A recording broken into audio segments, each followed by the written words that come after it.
جیسے ایک بادشاہ ہوتا ہے وہ اپنے مصاحبوں کا، اپنے درباریوں کا، وزیروں کا محتاج ہوتا ہے، تو نعوذ باللہ تم اللہ کو ایسا بادشاہ مت سمجھنا.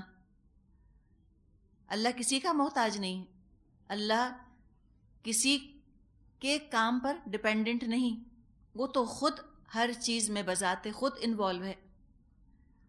اور اس کی منصوبہ بندی کا ذکر کیا گیا کہ جیسے انسان ہوتے ہیں وہ 5 ایئر پلانز یا 10 ایئر پلانز بناتے ہیں، 5 سالہ 10 سالہ منصوبے بناتا ہے انسان. اللہ کی پلاننگ 1000 سال کی ہوتی ہے. اللہ کا ایک دن ہمارے 1000 سال کے برابر ہے. اب اس کا کیا مطلب، اس کی کھوج کرید میں پڑھنے کی ہمیں ضرورت نہیں، بس بتا دیا، ہم نے سن لیا اور ہم مان لیں گے. یہ متشابہات میں سے ہے آیت. حتمی معنی، ایگزیکٹ معنی تو اللہ بہتر جانتا ہے، لیکن جہاں تک اس ٹائم کا تعلق ہے کہ ہمارا 1000 سال وہ اللہ کا ایک دن، یعنی یہاں ٹائم الگ رفتار سے گزر رہا ہے اور وہاں ٹائم الگ رفتار سے گزر رہا ہے، تو یہ تو آج سائنس نے بات ثابت کر دی کہ کائنات میں وقت کی رفتار، فلو آف ٹائم، مختلف جگہوں پر مختلف ہے. تو وہ کوئی بڑی بات نہیں کہ یہاں ٹائم دیر میں گزرے، وہاں ٹائم تیزی کے ساتھ گزرے. تو اللہ ہے عالم الغیب اور شہادہ، زبردست ہے، رحم فرمانے والا ہے. جو حکم دیتا ہے اس کو مانو، اس کا احسان بھی مانو. دیکھو تمہیں کس چیز سے بنایا اس نے. الذی احسن کل شیء خلقہ وبدأ خلق الانسان من طین ثم جعل نسلہ من سلالۃ من ماء مہین. جو چیز بھی اس نے بنائی خوب ہی بنائی. اس نے انسان کی تخلیق کی ابتدا گارے سے کی، پھر اس کی نسل ایک ایسی سطح سے چلائی جو حقیر پانی کی طرح ہے. ایک تو یہ بات کہ جو بنایا اللہ نے، احسن کل شیء خلقہ، ہر چیز اللہ نے بہت اچھی بنائی، ہر چیز بہترین ہے، ہر چیز پرفیکٹ ہے، با مقصد ہے. اب مخلوقات میں کوئی چیز ہمیں کتنی بھی بری کیوں نہ لگے، لیکن بنائی کتنی خوبصورت ہے. بناوٹ تو ذرا دیکھو نا اس کی. سانپ ہے یا بچھو ہے، ان کا بھی کوئی نہ کوئی فائدہ مند پہلو ہے دنیا کے اندر. اور جہاں تک ان کے سٹرکچر کا، بناوٹ کا تعلق ہے، تو کوئی ذرا بچھو کو تو دیکھے، کتنا نازک، کتنا پرفیکٹ. سانپ کتنا بھی زہریلا ہو، کیا خوبصورت اس کی کھال ہے، کیا اس کے موومنٹس ہیں، اور کتنی ویرائٹیز ہیں سانپ کی دنیا کے اندر. کیسی رنگ برنگی اس کی کھال ہوتی ہے بعض سانپوں کی. جیسے ریٹل سنیک ہوتا ہے، کیسے وہ سمجھیں کہ ایک طرح کی وہ پائل بجاتا ہوا چلتا ہے نا، ساتھ جھنجھنے لگے ہوتے ہیں، اس کے ریٹلز لگے ہوئے ہوتے ہیں. اور جہاں اس کے اندر زہر ہے وہاں اس کے اندر تریاق بھی موجود ہے، اینٹی وینم بھی اسی کے اندر ہے. تو کسی نے کہا ہے نا کہ نہیں ہے چیز کوئی نکمی زمانے میں، کوئی برا نہیں قدرت کے کارخانے میں. حقیقت ہے ہر چیز میں اللہ نے کوئی نہ کوئی خیر رکھ دی ہے. ہاں غلط جگہ غلط استعمال اس کو نقصان دہ بنا دیتا ہے. ہر چیز کا ذکر کر کے پھر انسان کا ذکر کیا گیا کہ اللہ نے مٹی سے اس کی ابتدا کی، پہلا انسان مٹی سے بنا. اس کے بعد پھر اللہ تعالیٰ نے ایک سلسلہ قائم کر دیا، یعنی ماء مہین سے اب انسان کی پیدائش ہوتی ہے. نطفۃ امشاج کہا گیا ہے جس کو قرآن میں. والد اور والدہ کے ملے جلے نطفے سے انسان کی پیدائش ہوتی ہے، اس کا جسم بنتا ہے. ثم سواہ، پھر اس کو نک سک سے درست کیا، فنیشنگ ٹچز دیے اس کو. ونفخ فیہ من روحہ، اور اس کے اندر اپنی روح میں سے پھونک دیا. اب روح سے مراد نعوذ باللہ کوئی اللہ کا اپنا حصہ نہ سمجھے کہ اللہ نے اپنے وجود میں سے ایک حصہ انسان کے اندر ڈال دیا، یوں تو ہر انسان خدا بن گیا. نعوذ باللہ یہ مطلب نہیں ہے یہاں پر کہ اللہ جو ہے وہ حلول کر گیا انسانوں کے اندر، سرائیت کر گیا انسانوں کے اندر. مطلب یہ ہے کہ انسان کے اندر جو اعلیٰ صلاحیتیں ہیں، جو اعلیٰ خصوصیات ہیں، مثال کے طور پہ علم یا فکر یا ارادے کی آزادی، یہ سب اللہ کی صفات کا ایک بڑا ہلکا سا عکس ہے جو اس نے انسانوں میں ڈال دیا، پیل ریفلیکشن ہے. کچھ صفات اللہ نے انسانوں کو ایسی دے دی ہیں جو کہ خاص انسان ہی کی ہیں اور کسی اور مخلوق میں نہیں پائی جاتی. اور اب جب اللہ تعالیٰ نے روح پھونک دی، یوں سمجھیں کہ اب وہ جو ہے اللہ سے خطاب کے قابل ہو گیا. تو اب تک تو ثم سواہ ونفخ فیہ من روحہ سب تھرڈ پرسن میں بات ہو رہی تھی، غائب میں بات ہو رہی تھی. اب روح پھونکنے کے بعد اب فرسٹ پرسن میں بات کی جا رہی ہے، حاضر میں، کہ وَجَعَلَ لَكُمُ السَّمْعَ وَالْأَبْصَارَ وَالْأَفْئِدَةَ قَلِيلًا مَا تَشْكُرُونَ، اور تم کو کان دیے، آنکھیں دیں اور دل دیے، تم لوگ کم ہی شکر گزار ہوتے ہو.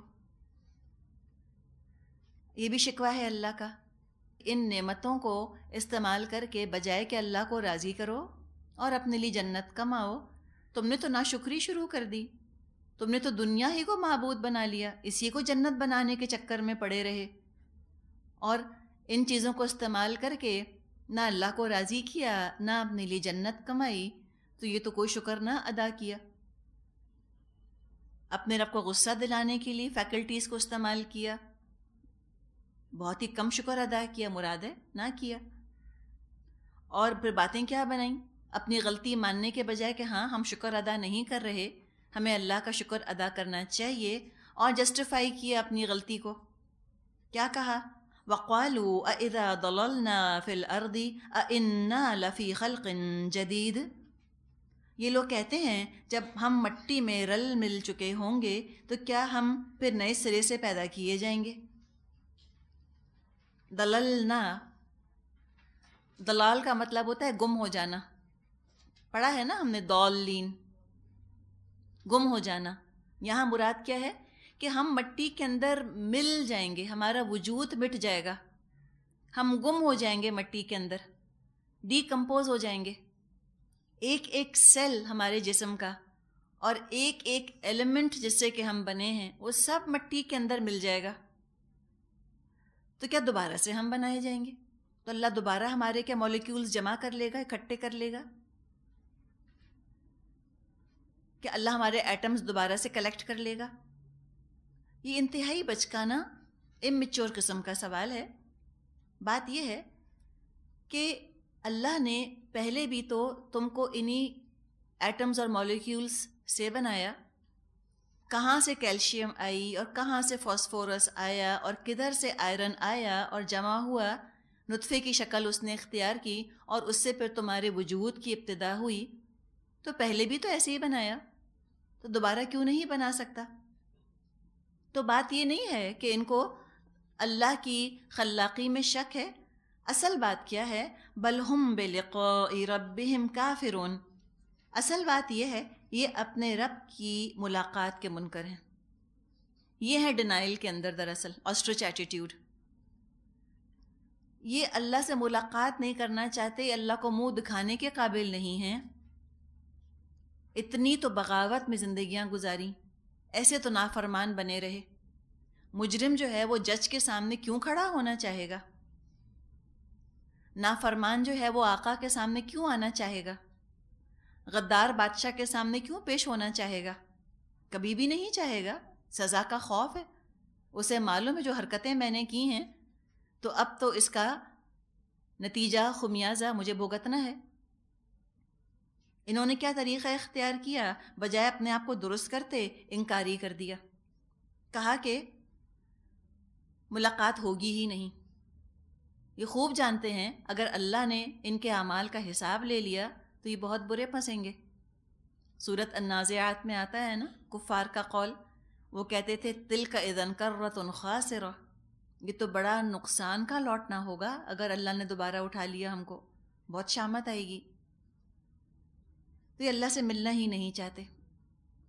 حدیث میں آتا ہے جو رب سے ملاقات کا شوق رکھتا ہے اللہ بھی اس سے ملاقات کا شوق رکھتا ہے، اور جو اللہ سے ملنا نہیں چاہتا اللہ بھی اس سے ملنا نہیں چاہتا.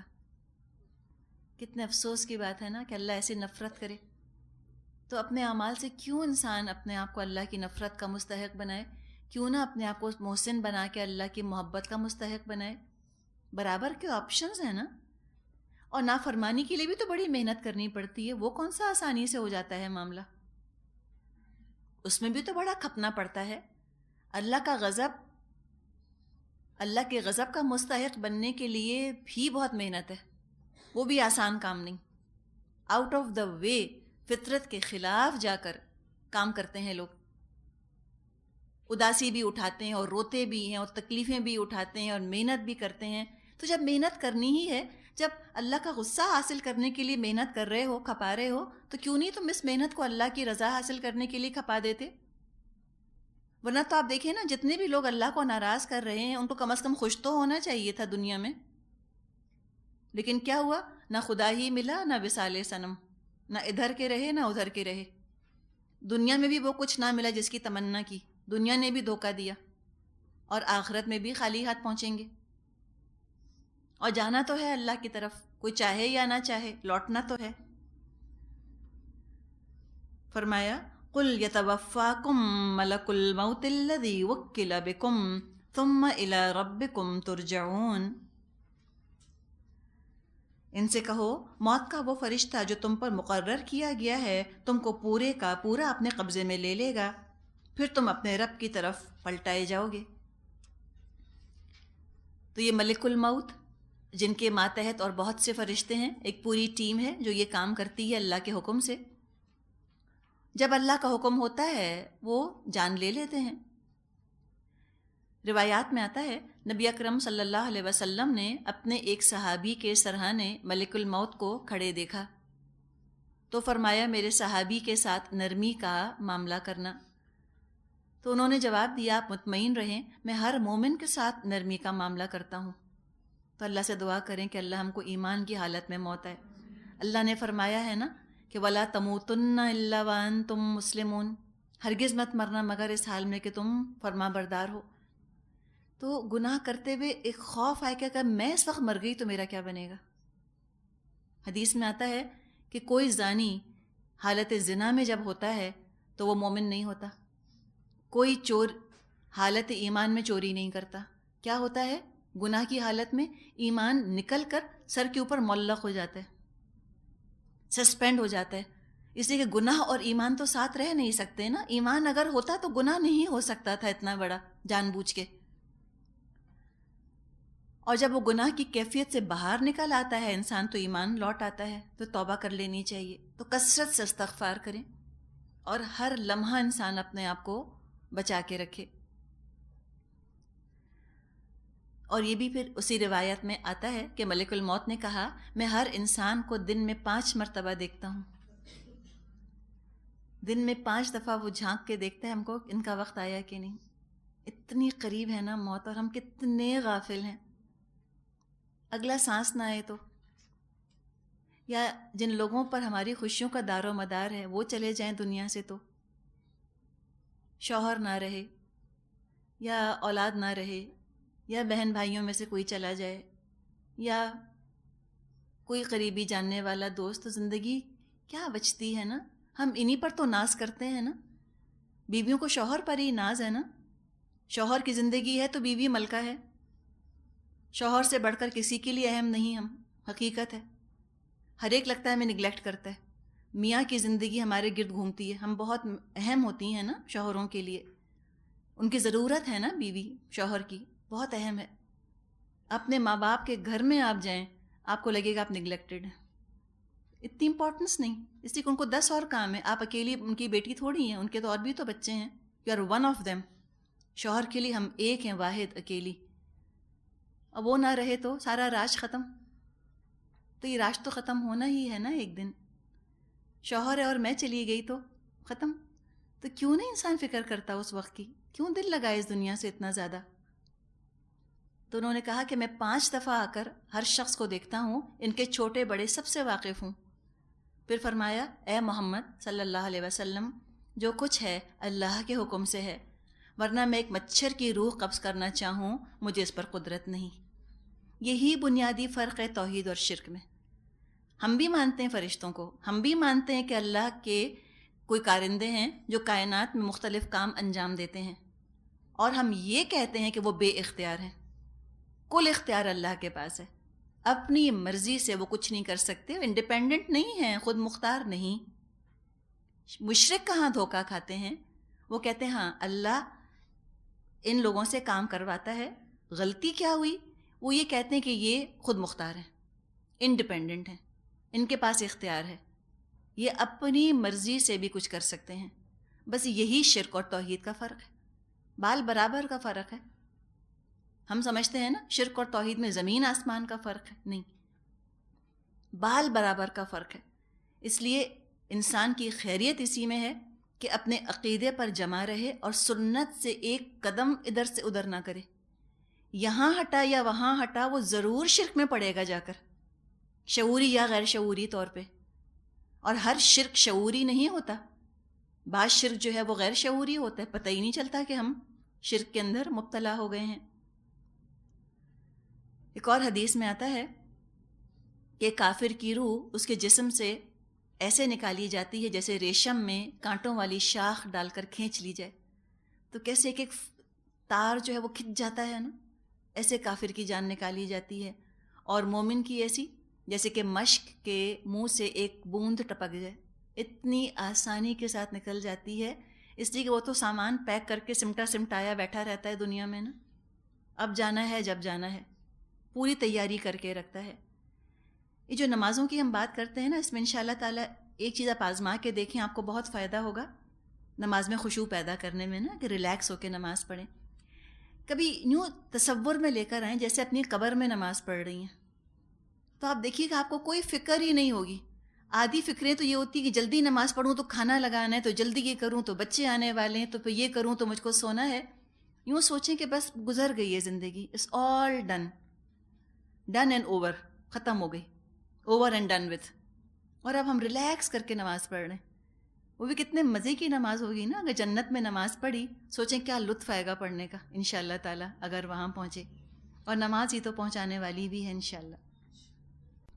نحمدہ ونصلی علی رسولہ الکریم، اما بعد فاعوذ باللہ من الشیطان الرجیم، بسم اللہ الرحمن الرحیم. رب اشرح لی صدری ویسر لی امری واحلل عقدۃ من لسانی یفقہوا قولی. سورۃ الف لام میم السجدہ، آیت نمبر 12، رکوع نمبر 2 سے ہم شروع کرتے ہیں. قیامت کا ذکر کیا جا رہا ہے، کیا منظر ہوگا اور کیا انسانوں کا جنہوں نے کہ دنیا میں اللہ کی بات نہ مانی، کیا ان کا حال، کیا ان کا پچھتاوا ہوگا، اس کا ایک نقشہ کھینچا جا رہا ہے. وَلَوْ تَرَىٰ إِذِ الْمُجْرِمُونَ نَاكِسُو رُءُوسِهِمْ عِندَ رَبِّهِمْ رَبَّنَا أَبْصَرْنَا وَسَمِعْنَا فَارْجِعْنَا نَعْمَلْ صَالِحًا إِنَّا مُوقِنُونَ. کاش تم دیکھو وہ وقت جب یہ مجرم سر جھکائے اپنے رب کے حضور کھڑے ہوں گے اور اس وقت کہہ رہے ہوں گے، اے ہمارے رب، ہم نے خوب دیکھ لیا اور سن لیا، اب ہم کو واپس بھیج دے تاکہ ہم نیک عمل کریں، ہمیں اب یقین آ گیا ہے. یہ جو اب آیا ہے ترجمے میں، یہ بڑا اہم لفظ ہے، اب ہمیں یقین آ گیا. کب آیا یقین؟ جب سر کی آنکھوں سے دیکھ لیا. تو قرآن کا آپ فضل دیکھیں، قرآن کی رحمت دیکھیں، آئندہ جو ہونے والا ہے اس سب کے بارے میں ہم کو بتا دیا کہ دیکھو ایسا نہ ہو کہ تم ان میں شامل ہو اور تم اس طرح پچھتا رہے ہو. بہتر ہے دنیا میں برداشت کر لو تھوڑا سا، بجائے کہ آخرت میں تم کو پچھتانا پڑ جائے. برداشت کی کمی کی وجہ سے جو تم نے لذتیں دنیا میں حاصل کی تھیں اور جو حاصل کر رہے ہو، وہ تم کو لطف نہ دیں گی قیامت کے دن. عذاب کی سختی، عذاب کی شدت ان تمام لذتوں کا مزہ ختم کر کے رکھ دے گی. پچھتائیں گے قیامت کے دن ایسے لوگ کہ اللہ اب تو ہم نے سب دیکھ لیا، اب اللہ تو ہم کو ایک دفعہ لوٹا دے. کرتن کا لفظ بھی آتا ہے، ایک دفعہ لوٹا دے اللہ، اب اتنے اچھے کام ہم کریں گے. دنیا میں تو جو لوگ اس طرح کام کرتے رہے تھے، انہوں نے کوئی شک نہیں کیا تھا، یقین کے ساتھ عمل کرتے رہے، وہ تو قیامت کے دن بڑے مطمئن ہوں گے، کہیں گے الحمدللہ، اچھا ہوا ذرا سا برداشت کر لیا، اچھا ہوا ذرا ٹالریٹ کر لیا. اور جو شک کے مرض میں مبتلا رہ گئے تھے، وہ مسلم کے بجائے مجرم بن کر اللہ کے حضور، رب کے حضور کھڑے ہوں گے. آنکھوں سے دیکھ کر، کانوں سے سن کر یقین کیا ہے، کیونکہ اب کچھ اور تو دیکھنے کے لیے، سننے کے لیے ہے نہیں وہاں پر. دنیا میں تو اپنی سماعت کو، اپنی بصارت کو بیکار چیزوں میں الجھائے رکھا، بیکار چیزوں میں اتنا مصروف رکھا کہ اللہ کی بات سننے، اللہ کی نشانیاں دیکھنے کی فرصت ہی نہ ملی، رجسٹر ہی نہ ہوا۔ اس وقت قیامت کے دن اب یہ عمل کی توفیق مانگیں گے تو کیا فائدہ؟ دنیا میں اگر مانگتے اللہ ضرور ان کو عمل کی توفیق دے دیتا، دنیا میں رہتے ہوئے اگر یقین کرنے والوں میں ہوتے تو فائدہ ہوتا۔ تو اب تو رونا پیٹنا بیکار ہے، اب تو ایمان لانے کی مدت ایکسپائر ہو گئی، اب ایمان لائیں ایمان نہ لائیں سب بیکار ہے ان کے لیے، یقین کریں نہ کریں اللہ کو پرواہ نہیں، قدر ختم اس چیز کی۔ آگے فرمایا وَلَوْ شِئْنَا لَآتَيْنَا كُلَّ نَفْسٍ هُدَاهَا وَلَكِنْ حَقَّ الْقَوْلُ مِنِّي لَأَمْلَأَنَّ جَهَنَّمَ مِنَ الْجِنَّةِ وَالنَّاسِ أَجْمَعِينَ۔ اگر ہم چاہتے پہلے ہی ہر نفس کو اس کی ہدایت دے دیتے، مگر میری وہ بات پوری ہو گئی جو میں نے کہی تھی کہ میں جہنم کو جنوں اور انسانوں سب سے بھر دوں گا۔ کہا جائے گا ان سے فَذُوقُوا بِمَا نَسِيتُمْ لِقَاءَ يَوْمِكُمْ هَذَا إِنَّا نَسِينَاكُمْ وَذُوقُوا عَذَابَ الْخُلْدِ بِمَا كُنْتُمْ تَعْمَلُونَ۔ بس اب چکھو مزہ اپنی اس حرکت کا کہ تم نے اس دن کی ملاقات کو فراموش کر دیا، ہم نے بھی اب تمہیں فراموش کر دیا ہے، چکھو ہمیشگی کے عذاب کا مزہ اپنے کرتوتوں کی پاداش میں۔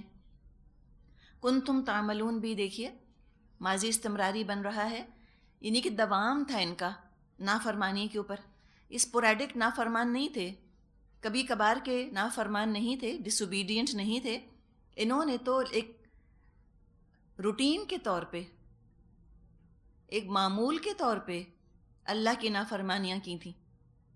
اللہ کی نافرمانی یعنی ان کے ہاں ایک قابل قبول، ایک ایکسیپٹڈ چیز تھی، قابل قبول بھی تھی اور ایک طرح کی متوقع بھی تھی کہ ہاں ہم اللہ کی فرما برداری نہیں کر سکتے۔ اب ظاہر ہے کہ جو شخص خود نافرمان ہے وہ دوسرے کو اللہ کی نافرمانی کرتے دیکھ کر کہاں روکے گا؟ وہ تو کہے گا کہ تم بڑے کمزور انسان ہو، ہاں تم تو نافرمانی کرو گے ہی۔ تو یہاں پر کنتم تعملون میں بڑی بات ہمیں پتہ چل رہی ہے کہ یہ مسلسل نافرمانیاں کرتے رہتے تھے، کبھی کبھار کے نہیں، اور جب روٹین کے طور پہ اللہ کی نافرمانی کی جاتی ہے تو اس کی برائی انسان کو محسوس بھی نہیں ہوتی، انسان عادی ہو جاتا ہے اس کا۔ حقیقت یہ ہے کہ کرتے کرتے کرتے کرتے نیکیاں بھی آسان ہو جاتی ہیں، عادت بن جاتی ہیں، اور کرتے کرتے کرتے کرتے گناہ بھی آسان ہو جاتے ہیں، عادت بن جاتے ہیں۔ تو اللہ تعالیٰ گناہوں کو عادت بننے سے بچا دے، اللہ اس چیز سے ہمیں بچا لے کہ گناہ ہماری عادت بن جائیں یا روٹین بن جائیں۔ تو یہ بات فرمائی کہ اگر ہم چاہتے تو ہم ہر شخص کو اس کی ہدایت دے دیتے، جنت، دوزخ، فرشتے، عالم الغیب دکھا کر اور تجربہ مشاہدہ کرا کر ہدایت دینی ہوتی تو اللہ تعالیٰ دنیا کے امتحان میں کیوں ڈالتا؟ اللہ نے تو ان کے حصے کی ہدایت رکھی، وَلَوْ شِئْنَا لَآتَيْنَا كُلَّ نَفْسٍ هُدَاهَا، ہم چاہتے ہر نفس کو اس کے حصے کی ہدایت دے دیتے، تو پھر کیوں نہ دے دی؟ انہوں نے مانگی ہی نہیں، سیدھی بات، ان کا حصہ رکھا رہ گیا انکلیمڈ پراپرٹی کی طرح، کوئی دعوے دار آیا ہی نہ۔ ان کو معلوم تھا کہ ہم ہدایت مانگیں گے تو ملے گی، ان کو ہدایت کی قدر ہی نہ تھی، انہوں نے آ کر مانگا ہی نہ، انہوں نے کبھی اللہ سے کہا ہی نہ کہ اللہ مجھ کو میرے حصے کی ہدایت دے دے۔ تو ہدایت ایسی چیز تو نہیں، اتنی سستی، اتنی گھٹیا، معمولی یا بے قیمت بے وقت چیز تو نہیں کہ ہر ایک کو بلا وجہ دے دی جائے اور اس پر مسلط کر دی جائے۔ یہ تو قدردانوں کو دی جاتی ہے، جو خود مانگتے ہیں طلب کے ساتھ، تڑپ کے ساتھ، ان کو ہدایت دے دی جاتی ہے۔ تو اس میں بھی کتنا پچھتاوا ہوگا ان کو قیامت کے دن کہ ہمارے حصے کی ہدایت تھی، ہم نے مانگی ہی نہیں، صرف طلب نہ کرنے کی وجہ سے نہ ملی۔ جیسے ایک واقعہ آتا ہے جو مختلف پروگرامز کرتے ہیں نا، ٹریننگ پروگرامز، اس میں ایک واقعہ آیا ہے، اس میں کوئی مثال دیتے ہیں کہ جیسے لوگ آتے ہیں نوکری کے لیے، اب ان کو ان کی جگہیں الاٹ کی جاتی ہیں اور جب وہ نوکری کے لیے آتے ہیں تو پہلے ہی ان کو سب کو بتا دیا جاتا ہے کہ مثال کے طور پہ جو روم نمبر 10 ہے یہ بہت ایکسکلوسیو کمرہ ہے، بہترین کمرہ ہے. بس یہ بات سب کے دماغوں میں پڑ گئی. اب جو لوگ آئے ان میں سے کسی نے روم نمبر 10 مانگا نا. ایک شخص آیا، اس نے کہا مجھ کو تو روم نمبر 10 چاہیے، اس کو دے دیا گیا. اس لیے کہ یہ تو نہیں کہا تھا کہ ایکسکلوسیو ہے تو کسی کو ملے گا نہیں، صرف یہ کہا تھا کہ بہت بہترین ہے، بہت عمدہ ہے، بہت اعلیٰ ہے یہ کمرہ. ایک نے مانگا، جس نے مانگا اس کو مل گیا. تو بات کیا ہے، صرف نہ مانگنے کی وجہ سے رہ گئے. قیامت کے دن حدیث میں یہ مضمون آتا ہے کہ جہنمیوں کو ان کی جگہ جنت میں دکھا دی جائے گی کہ اگر تم ہدایت پر عمل کرتے یہ تمہارا مقام ہوتا، یہ تمہاری جگہ ہوتی، لیکن تم نے چونکہ نیک کام نہ کیے، تم نے ہدایت نہ مانگی، تم نے صبر شکر نہ کیا، تو اس وجہ سے تم اپنے مقام سے محروم ہو گئے. کتنا پچھتاوا ہوگا، کتنا شدید افسوس ہوگا. تو بات یہ ہے کہ یہاں تو دراصل عقل کا، ارادے کا اور چوائس کا استعمال ہے جو کہ دیکھا جا رہا ہے، جس کا امتحان لیا جا رہا ہے. انہوں نے غلط جگہ استعمال کیا، فیل ہو گئے. اور جو اپنے عقل، ارادے اور اپنے اختیار کو غلط جگہ استعمال کرے گا تو اللہ کا تو طے شدہ فیصلہ ہے کہ جہنم میں اس کو ڈال دیا جائے گا. تو ان سے کہا جائے گا تم چکھو مزہ اس کا، اس لیے کہ تم اس دن کی ملاقات کو بھول گئے تھے. تم بھول گئے تھے اس دن کی ملاقات کو، ہم بھی تمہیں بھلا رہے ہیں. تو یہاں بھولنے سے مراد کیا؟ اگنور کر دینا. انہوں نے اللہ کو اگنور کیا دنیا میں، قیامت کے دن اللہ ان کو اگنور کر دے گا. اور یہ بھلانے میں ایک چیز بھی ہم یاد رکھیں کہ آخرت میں جو چیز انسان کو کامیاب کروائے گی وہ صرف اللہ کا نام یاد رکھنا کامیاب نہ کرائے گا. کہ کوئی کہے کہ اللہ ہم تو آپ کو نہیں بھولے تھے، ہم نے تو آپ کا نام یاد رکھا تھا. صرف نام یاد رکھنے کی بات نہیں، احکامات یاد رکھنے کی بات اور ان پر عمل کرنا یہ بھی ضروری ہے. ورنہ آج دنیا میں تو کوئی بھی ایسا نہیں ملے گا آپ کو جو کہ اللہ کا نام نہ جانتا ہو یا اس نے کبھی اللہ کا نام نہ لیا ہو. نام تو اللہ کا یاد ہے لیکن اپنا کام بھول گئے، اللہ کا حق نہ ادا کیا. دنیا کی دلچسپیوں میں، رنگینیوں میں کھو کر اللہ کو بلا دیا، اگنور کر دیا. اسی طرح آج کے دن ان کو جہنم میں ڈال کر اللہ ان کو بالکل اگنور کر دے گا اور یہ ہمیشہ ہمیشہ کے لیے اس میں پڑے رہیں گے. عذاب الخلد، ہمیشگی کا عذاب ہوگا، کوئی نجات نہیں. اللہ تعالیٰ سے دعا کریں اللہ تعالیٰ ہمیں اس چیز سے بچا لے. اللہم لا تجعلنا منہم، اللہ ہمیں ان میں شامل نہ فرمائے. انما یؤمنوا بآیاتنا الذین اذا ذکروا بها خروا سجدا وسبحوا بحمد ربهم وهم لا یستکبرون. ہماری آیات پر تو وہ لوگ ایمان لاتے ہیں جنہیں یہ آیات سنا کر جب نصیحت کی جاتی ہے تو سجدے میں گر پڑتے ہیں اور اپنے رب کی حمد کے ساتھ اس کی تسبیح کرتے ہیں اور تکبر نہیں کرتے. تو یہاں اللہ کے ساتھ تکبر کا ذکر آ رہا ہے. اصل متکبر تو وہ جو اللہ کی حمد نہ کرے، اللہ کی تسبیح نہ کرے، اللہ کے آگے خود کو نہ جھکائے. چاہے انسانوں کے ساتھ وہ کتنا بھی میٹھا کیوں نہ ہو، انسانوں کے ساتھ کتنا بھی عاجزی کا مظاہرہ کیوں نہ کرتا ہو، اگر وہ نماز نہیں پڑھتا، اللہ کو یاد نہیں کرتا، تو وہ تو بالکل شیطان جیسا متکبر ہے.